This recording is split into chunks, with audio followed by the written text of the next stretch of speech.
In the next part of my technical analysis series, I'm going to be going over technical indicators that you can use on your chart. So the aim of any indicator is to make things easy for you, and as the name suggests, it gives you an indication of something. You can see here that there are hundreds of indicators, and it doesn't mean that you use hundreds of indicators. You just find a few which works for you and you use that in your trading. So the first indicator that I'm going to go over is something called the RSI, also known as the Relative Strength Index. This is an indicator that takes into account the speed of price movement and also the magnitude of price movement. The way I like to describe it is it gives you the perspective of price within the time frame that you're looking at, and I'll show you what I mean by that. So how do you access this RSI indicator? So on TradingView, you click on indicators and then you search for RSI. And you can see it's the first one over here. So when you click on it, you'll get something like this. You might be thinking, what is this? So you've got this strip in the middle, the purple strip, and that's dotted line between 30 to 70. The RSI is a complex formula. I'll show it on the screen. If you want to pause it, feel free to pause. It gives you a value from 1 to 10. And when using this as an example, when it's below 30, i.e. below this dotted line here, that means price is oversold at that moment. And when it's over 70, which is this dotted line over here, that means price is overbought. So what some people do is they buy when something is oversold, and then they'll sell it when it's overbought, which works for some people, it doesn't work for others. There are advantages and disadvantages to that.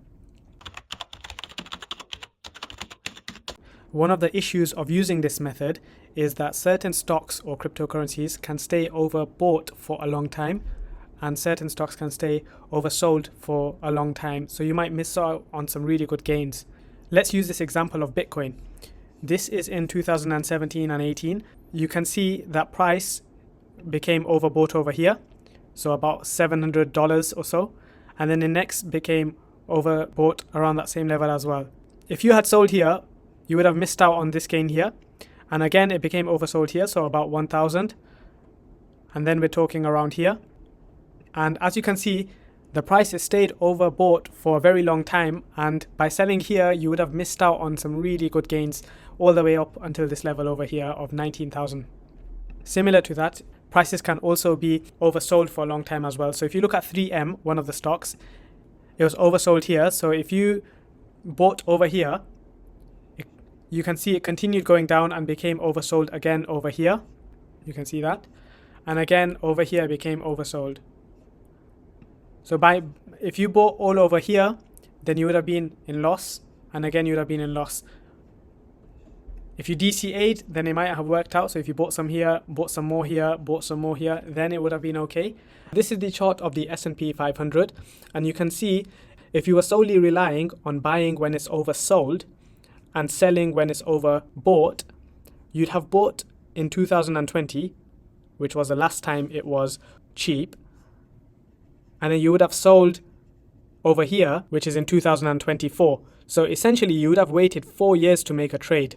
And before that, the trade before 2020 would have come in 2008. So you can see this is dependent on which time frame you use. If you use the daily time frame, then it gets oversold and overbought more often because it's on the daily time frame. And similarly, if you look at the monthly time frame, then it's even more difficult.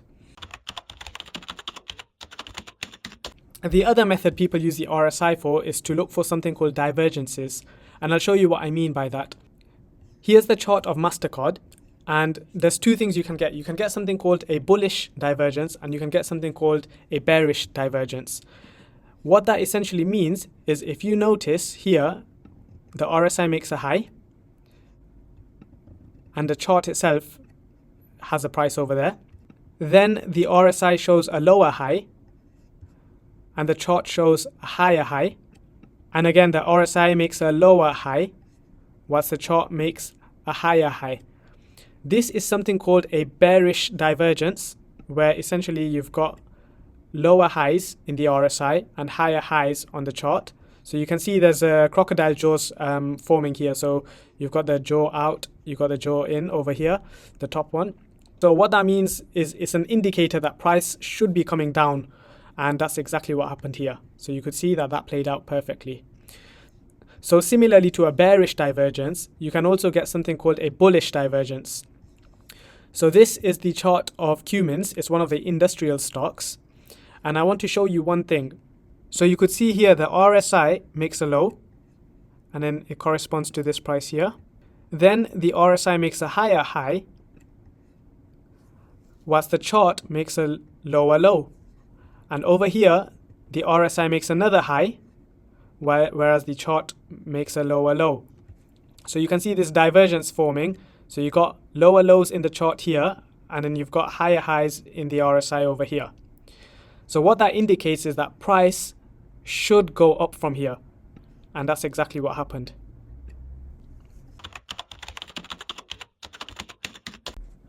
One of the key messages I wanted to get out to you is RSI on its own, or any indicator on its own, is not reliable. You need to use multiple factors, the support, the resistance, bull flags, bear flags, everything that I've taught so far with an indicator to confirm what your prediction is. I'm going to be covering one indicator each week. So in summary, that's the RSI. Thank you for watching this video. If you have any questions, mention it in the comments. If you found this useful, please like, subscribe, share with others, comment. I really appreciate it.